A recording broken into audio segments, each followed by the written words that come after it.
Ada penawaran program KKN internasional di Malaysia dari LPPM. Lalu saya mendaftar dan ternyata saya lolos. Oh gitu. Oke, nah kalau ngomongin soal Malaysia nih, kan itu kan udah di luar negeri gitu ya.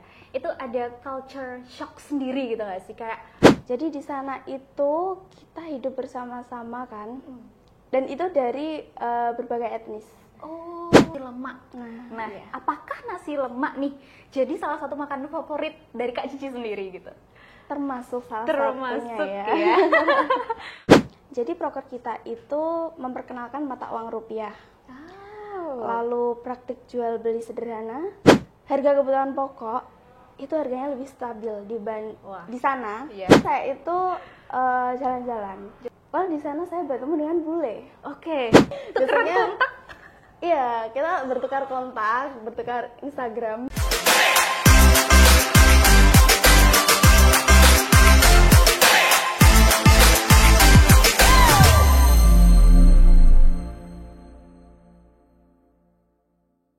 Halo Sobat Ekonomi di seluruh Nusantara, welcome to Ekonomi Eka Podcast, where inspiration with conversation bersama Amelia Aura yang akan menemani harimu dengan senyum karamelku. Oke guys, episode kali ini sangat luar biasa ya. Kita akan berbincang-bincang dengan salah satu mahasiswa Fakultas Ekonomi yang telah menyelesaikan KKN internasional di Malaysia. Oke, halo teman-teman semuanya. Kali ini aku bersama narasumber yang luar biasa ya. Beliau ini sudah melakukan atau menyelesaikan KKN di Malaysia. Nah, kita harus kenalan dulu ya. Kalau kata pepatah tak kenal maka tak sayang. Jadi, kita akan kenalan dengan bintang tamu kita kali ini. Beri aplaus untuk bintang tamu kita hari ini. Oke. Sebelumnya, selamat pagi, Kak. Pagi. Nah, kakaknya, aku mau kenalan dulu ya. Ini kakaknya namanya siapa? Nama saya Cipta Kusmaningrum. Saya dari Fakultas Ekonomi, Prodi Manajemen. Prodi Manajemen di semester berapa? Semester 7 ya, masuk semester 7 ini. Oh, masih semester 7 baru naik semester 7 gitu ya? Iya, naik semester 7. Oke. Nah, aku boleh manggil kakaknya apa nih? Kak siapa? Cici. Oke guys, ini kita panggil Kak Cici ya. Nah, gimana Kak kabarnya setelah melakukan KKN di Malaysia? Alhamdulillah kabarnya baik ya, dan tambah pengalaman juga dari sana. Kalau boleh tahu nih, ada perbedaan nggak Kak antara cuaca di Indonesia atau di Malaysia gitu? Ada. Jadi perbedaan cuacanya itu kadang di sana itu pagi tuh bisa hujan deras banget dari subuh sampai siang. Nah terus kalau panas tuh panasnya terik banget. Oh gitu. Hampir sama ya kayak sama. Di Indonesia. Cuman di sana tuh kayak nggak bisa ditebak cuacanya. Nggak bisa ditebak seperti perasaan manusia gitu ya. Betul sekali. Oke Kak, ini aku mau nanya-nanya nih ya. Kakaknya dulu itu gimana sih awalnya kok bisa ikut KKN internasional programnya Uniska yang ada di Malaysia gitu? Nah jadi awalnya itu ada penawaran program KKN internasional di Malaysia dari LPPM. Lalu saya mendaftar dan ternyata saya lolos. Oh gitu, luar biasa ya guys, kita plus lagi. Nah, karena alhamdulillah lolos ya, udah lolos di tahap itu. Nah, sekarang awalnya motivasi apa sih yang membuat Kak Cici ini ingin KKN di luar negeri gitu? Biasanya kan kalau teman-teman itu udah banget merasa KKN di desa, di luar kota itu udah cukup. Nah, motivasi apa nih yang buat Kak Cici pengen ke luar negeri? Nah, untuk saya pribadi motivasi dan alasannya itu ada beberapa ya. Yang pertama itu relasi. Saya ingin membangun relasi dengan masyarakat Malaysia maupun dengan sesama mahasiswa di sana. Karena untuk kedepannya itu sangat bermanfaat ya bagi saya, mungkin untuk karir dan mungkin untuk relasi kerjasama. Iya, betul. Seperti itu. Nah, yang kedua, sistem pendidikan. Sistem pendidikan di sana itu lebih maju. Dan termasuk maju di Asia Tenggara, cukup maju lah ya. Betul. Untuk alasan yang ketiga itu karena budaya di sana dan budaya Indonesia itu lumayan mirip ya. Oh, oke. Jadi untuk adaptasinya itu tidak terlalu sulit. Bagi saya yang baru memulai pengalaman berpendidikan di luar negeri. Gitu. Iya. Oke, karena kalau kata orang-orang, kalau kata netizen tuh hampir kayak tetangga ya antara Malaysia dan negara Indonesia. tetangga. Gitu. Tapi ini yang perlu disorot nih, pendidikannya lebih maju gitu. Nah, dari Kak Cici nih, apa sih ya perbedaan yang signifikan mungkin dilihat dari pendidikannya antara Indonesia dan Malaysia gitu? Digitalisasinya lebih maju di Malaysia dibandingkan dengan di Indonesia ya. Mungkin untuk Menteri Pendidikan Nah ini bisa ya mengambil referensi lah dari negara tetangga. Bisa belajar gitu ya. Belajar. Oke, nah kalau ngomongin soal Malaysia nih, kan itu kan udah di luar negeri gitu ya. Itu ada culture shock sendiri gitu nggak sih? Kayak harusnya dari segi, walaupun ini kita tetangga ya, itu dari segi bahasa atau segi cara mereka bersosialisasi atau itu apakah ada perbedaan juga? Culture shocknya apa pertama kali? Nah, untuk culture shock yang pertama itu ada multikultural. Nah, jadi di sana itu kita hidup bersama-sama kan, dan itu dari berbagai etnis. Iya, dari Melayu dan mayoritas penduduk di sana itu Melayu, Tionghoa dan India. Tapi untuk warga lain juga ada beberapa termasuk dari Indonesia ya. Begitu. Nah, lalu untuk tradisi dan bahasa itu terjadi dalam satu tempat. Nah, itu yang membuat toleransinya itu tinggi. Kayak gitu. Nah, culture shock yang kedua itu ada transportasi. Apa nih? Kalau transportasi itu apa? Transportasi. Nah, di sana itu mayoritas penduduk Malaysia itu menggunakan mobil. Jarang sekali yang menggunakan sepeda motor.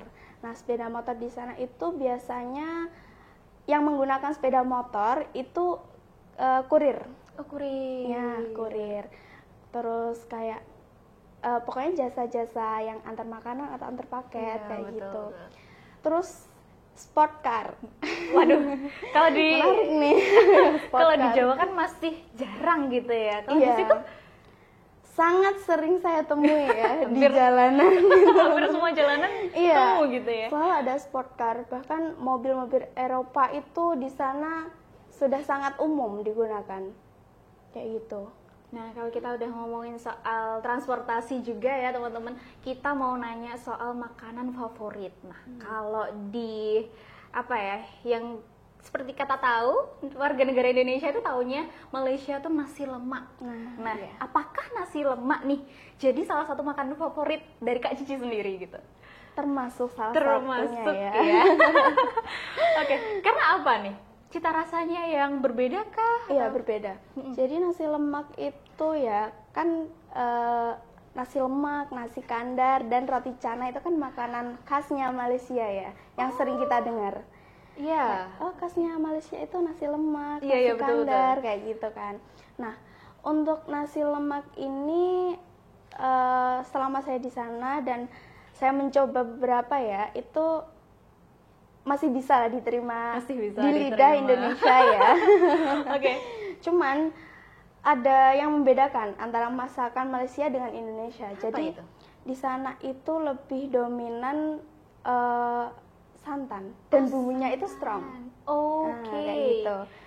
Jadi agak gimana ya, mirip masakan Indonesia, cuman bumbunya itu lebih strong kayak gitu aja. Berarti lebih banyak rempahnya gitu ya. Ya. Lebih banyak rempahnya. Itu kalau bisa dimiripin, nasi lemak tuh mirip apa kalau di Indonesia? Apa ya? Nasi kayak ayam penyet kayak gitu. Iya. Nasi ayam penyet. Berarti kalau nasinya sendiri juga ada santannya gitu ya? Iya, nasinya itu rasanya gurih. Bukan kalau yang nasi biasa gitu, enggak. Jadi nasinya itu gurih, nasi lemak. Oke. Ini aku malah baru tahu, ternyata roti canai termasuk di Malaysia ya? Iya, termasuk di Malaysia juga. Karena yang di sana kan penduduknya ada orang India juga kan. Nah itu mungkin yang dibawa dari negara mereka gitu. Nah, kita udah bahas ya soal makanan favorit juga dari Kak Cici. Nah, kita bahas ke poin utama, yaitu proker atau program kerja dari KKN sendiri. Nah, untuk program kerjanya itu ada apa aja, Kak? Nah, untuk program kerjanya karena kita berasal dari Indonesia dan kita KKN internasional itu ke Malaysia ya. Iya, Jadi betul. kita membawa apa yang ada dari negara kita. Nah, jadi proker kita itu memperkenalkan mata uang rupiah. Lalu praktik jual beli sederhana, lalu praktik transparansi keuangan, lalu menabung. Oke, menabung. Untuk kegiatan sosialnya kami juga gotong royong bersama masyarakat sekitar, lalu bakti sosial dan juga pengajian bersama di sana. Oke. Gitu. Untuk audiensnya itu yang disasar atau dituju itu apakah sekitar umur berapa, atau anak muda-mudi atau orang-orang tua atau anak kecil gitu? Kalau untuk itu sasaran utamanya itu sebenarnya anak kecil ya. Tapi waktu kita sosialisasi di sana itu juga ada beberapa ibu-ibu atau orang tua dari anak-anak itu. Gitu. Jadi mulai dari anak-anak sampai ibu-ibu. Semua ya, Semuanya. dibabet habis gitu ya. Oke. Nah, kalau kita ngomongin soal menabung, lalu juga ada lagi proker terkait sosialisasi keuangan juga ya? Iya. Nah, itu perbedaan antara sisi ekonomi dan sosialnya antara Indonesia dan Malaysia itu apa? Untuk perbedaan sisi ekonomi dan sosial ya, daya beli di sana itu lebih tinggi. Daya beli di sana itu lebih tinggi daripada di Indonesia karena pendapatannya itu juga lumayan tinggi ya di sana. Dan juga di sana itu ada subsidi BBM dan juga bahan pokok makanan. Gitu. Tapi yang lebih menonjol itu dari subsidi bahan bakarnya. Jadi ada jenis BBM di sana itu RON 95 setara dengan Pertamax kalau di Indonesia. Dan disubsidi dan dibanderol dengan harga hanya Rp2.05. Itu berapa tuh kalau di rupiah tuh? Kalau di rupiah kan sekitar Rp7.900. Itu Pertamax ya? Kalau Pertamax disandingkan ya, itu 7.000. Iya, 7.900. Luar biasa ya ternyata ya. Selisihnya cukup banyak ya dengan kalau di sini mungkin dapat yang 1 liter nggak ada gitu. Iya, nggak ada 1 setengah gitu. Oke. Lalu kalau di sisi sosialnya? Untuk sisi sosialnya itu masyarakat Malaysia itu lebih disiplin dalam hal antrian, lalu lintas dan lain sebagainya, itu mereka sangat disiplin ya. Kalau di sini harus baru-baru pakai CCTV yang ada audionya, baru mau tertib gitu ya. Kalau di sana jangan ya, terjadi kesenjangan ya di sini untuk masalah sosial ya. Padahal juga nggak terlalu jauh ya antara Malaysia dan Indonesia gitu. Nah, ini juga ada yang menarik ya guys. Ini kita mau tanya, hal lucu apa sih yang kakak terjadi gitu selama KKN di sana? Apakah ada nih kalau di Upin Ipin kampung durian runtuh gitu? Apakah ada Kak Ros, Uncle Mutu, SIBCD itu? Gitu. Jadi untuk hal lucu dan hal unik ya yang saya alami itu, jadi pada suatu hari jadi saya itu jalan-jalan gitu. Lalu saya menginap di sebuah hotel bersama teman satu kelompok saya. Lalu di sana saya bertemu dengan bule. Wow. Terus saya bertemu dengan bule, lalu dia itu membantu saya untuk mengangkat koper sampai ke depan kamar saya. Lalu saya berkenalan dengan bule itu, tapi di situ muncul tantangan. Waduh, kenapa itu? Nah, jadi saya itu nggak terlalu pandai bahasa Inggris.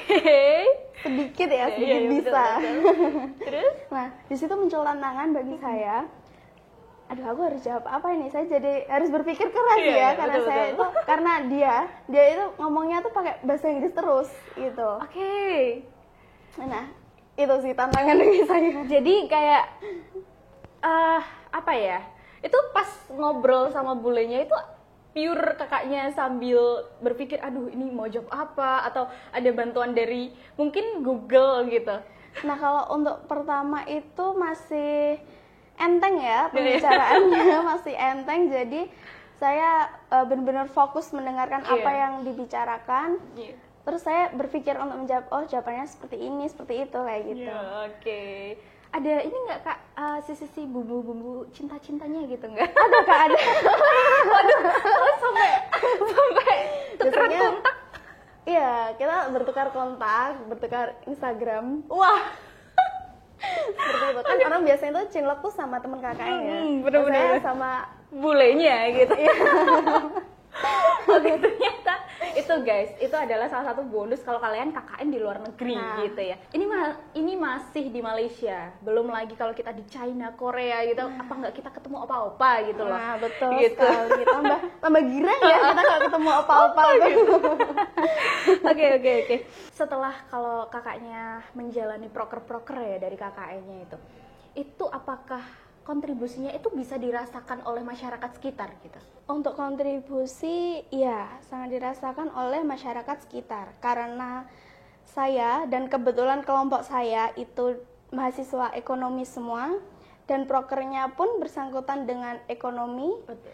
Nah, itu berdampak bagi mereka. Karena proker yang kami siapkan, saya dan kelompok saya siapkan itu mempunyai waktu 2 minggu dari pencatatan uang yang digunakan untuk kebutuhan atau keinginan, dan berapa yang digunakan per hari, berapa yang didapatkan per hari. Nah kan karena sasaran kita itu anak-anak ya. Iya betul. Mereka dapatnya uang sakunya berapa per hari. Lalu itu dikategorikan ke kebutuhan atau keinginan. Lalu nanti waktu pulang itu sisanya masih berapa, kayak gitu, lalu ditabung. Nah itu dalam masa 2 minggu mereka dapat berapa, lalu tabungan yang mereka sisihkan itu kekumpul berapa, lalu dibuat apa. Nah di situ outputnya nanti mereka gunakan, uang tabungan itu mereka gunakan untuk apa, kayak gitu. Ada lagi mungkin? Sudah cukup, itu Sudah saja. cukup, itu aja. Berarti sangat bermanfaat dan dirasakan ya oleh sasaran dari Kak Cici sendiri. Kita beri aplaus teman-teman dari program kerja KKN International kali ini. Nah oke, kalau kita berbicara tentang sisi keilmuan juga nih, untuk dari sisi keilmuan ini apa sih yang enggak atau yang belum, yang belum didapatkan di bangku kuliah gitu? Untuk hal itu yang mungkin tidak atau belum didapatkan dari bangku kuliah itu, kami sebagai mahasiswa ekonomi, kami itu di sana melihat langsung bagaimana kebijakan pemerintah yang diterapkan dan dilaksanakan oleh masyarakat tentang pertumbuhan ekonomi dan lewat subsidi yang saya ketahui dan yang betul-betul saya pelajari di sana tentang subsidi BBM tersebut. Pengaruhnya seperti apa untuk pertumbuhan ekonomi, seperti itu. Lalu perbedaan multikulturalisme di sana itu membuat toleransinya sangat tinggi ya. Iya, karena budaya-budaya di sana itu kan dari berbagai etnis. Iya, betul. Seperti itu. Nah kalau terkait insight nih, apakah ada insight ini ya, perkembangan ekonomi lokal yang ada di Indonesia dan Malaysia? Ada. Apa itu? Untuk insight antara ekonomi Malaysia dengan Indonesia itu, harga kebutuhan pokok itu harganya lebih stabil di sana dibandingkan dengan di Indonesia, karena di sana itu subsidinya lumayan besar seperti itu. Bukan lumayan lagi, udah besar gitu Kak, kalau dibandingkan Indonesia gitu ya. Seperti itu. Lalu untuk UMKM di sana itu namanya Small and Medium Enterprises, SME. Untuk UMKM di Malaysia namanya seperti itu. Kita untuk gampangnya sebut UMKM saja ya. Nah, untuk UMKM di Malaysia itu bisa dibilang kecil, tapi kontribusi terhadap negara itu besar. Nah, dari data yang saya rujuk di SME Corp Malaysia, itu kontribusi terhadap PDB nasional mencapai angka 38 sampai 40%. Wow. Lalu untuk ekspornya itu di angka 17 sampai 20%. Oke. Nah, untuk di Indonesia sendiri itu untuk harganya itu masih mengalami fluktuasi dan daya beli masyarakatnya juga masih bervariasi. Jadi terlihat lumayan besar perbedaan di Indonesia dengan di Malaysia. Seperti itu. Oke. Nah, ini kalau kita ngomongin tantangan nih ya, karena udah KKN-nya di luar negeri gitu ya. Nah, kalau tantangan terbesarnya itu apakah ada dari segi budaya ataupun komunikasi ataupun dari segi-segi lainnya gitu? Tantangan terbesarnya apa? Tantangan terbesarnya itu ada di bahasa. Sebenarnya dari segi bahasa itu lumayan banyak ya persamaannya, karena kita juga ada bahasa Melayu di Indonesia dan di sana pun juga sebagian besar dan mayoritas menggunakan bahasa Melayu. Tapi di situ ada perbedaan dialek dan istilah. Seperti itu. Nah, contohnya di sana itu lapangan namanya Padang. Oh, Padang. Iya, Padang. Kalau ayo kita main ke lapangan, ayo kita main ke Padang gitu. Iya, kayak gitu. Oh gitu. Iya, seperti itu. Lalu ada kamar mandi. Iya. Kamar mandi itu kalau di sana tandas namanya. Tandas. Iya, tandas. Wah, beda banget ya? Iya, beda. Ada lagi kah? Musola. Mungkin Musola? kalau ini masih lumayan familiar ya. Kalau musola itu surau di sana. Surau. Iya. Oh gitu.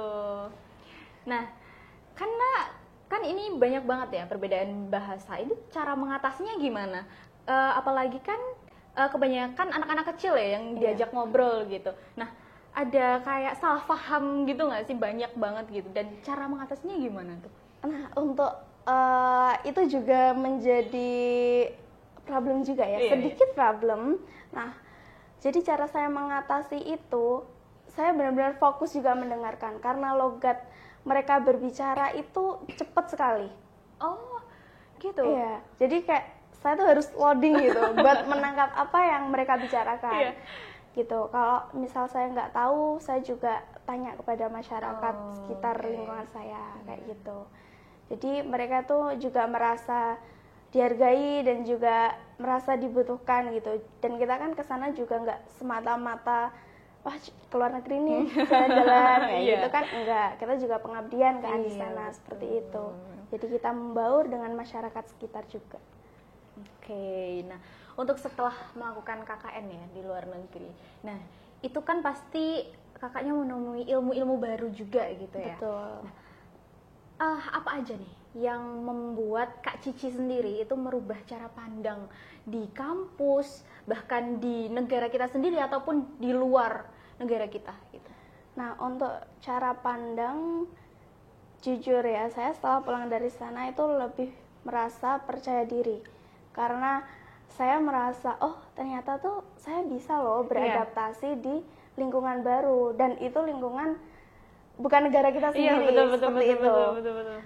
Nah, dan saya juga melihat kampus itu bukan hanya tempat belajar teori aja, tapi juga sebagai wadah yang menjembatani kita untuk berkesempatan berinteraksi dengan masyarakat global, internasional, seperti itu. Dan saya juga belajar bahwa di setiap negara, di setiap tempat itu memiliki keunikan keragaman budayanya masing-masing, seperti itu. Oke, luar biasa ya ternyata dari Kak Cici ini. Nah, ini Kak, terakhir ya. Iya. Nah, oke guys, setelah kita berbincang banyak ya dengan Kak Cici ini, aku mau dong Kak Cici buat apa ya, memberikan teman-teman tips dan pesan aja ya, nggak usah kesan ya. Pesan untuk teman-teman nanti yang akan kuliah KKN internasional mendatang gitu. Silakan. Oke, untuk tipsnya, persiapkan mental, ilmu, dan keterampilan. Seperti itu. Nah, terutama di bahasa Inggris nih ya, pengalaman dari saya pribadi itu ternyata bahasa Inggris itu benar-benar sangat penting gitu loh. Betul. Kita kan nggak tahu ya keragaman orang yang ada di negara tetangga itu seperti apa gitu, dan dari mana saja kita kan nggak ada yang tahu seperti itu. Nah, kalian itu keluarlah dari zona nyaman kalian, karena di luar negeri itu banyak banget pelajaran berharga yang dapat kalian ambil nantinya. Terus di sana itu kalian dapat membangun relasi nih. Iya, betul. Yang paling penting, poin utamanya itu relasi ya. Seperti itu. Nah, oke guys. Setelah kita berbincang banyak ya dengan Kak Cici ini, aku sangat mengutip ini ya, yaitu kita belajar bahasa Inggris.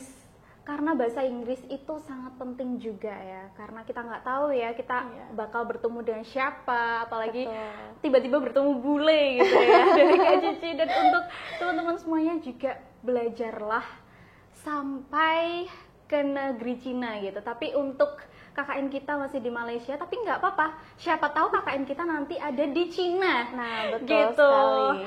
Oke, kita applause dulu untuk bintang tamu kita kali ini. Terima kasih Kak Cici atas kehadirannya di Eko Podcast. Semoga bisa bertemu lagi ya dengan program-program atau mungkin kegiatan Kak Cici yang luar biasa lagi. Kita tunggu. Jadi, terima kasih buat teman-teman semuanya sudah menyaksikan episode kali ini dengan Kak Cici, dengan KKN Internasional di Malaysia. Sekian dari kami dan wassalamualaikum warahmatullahi wabarakatuh. Terima kasih.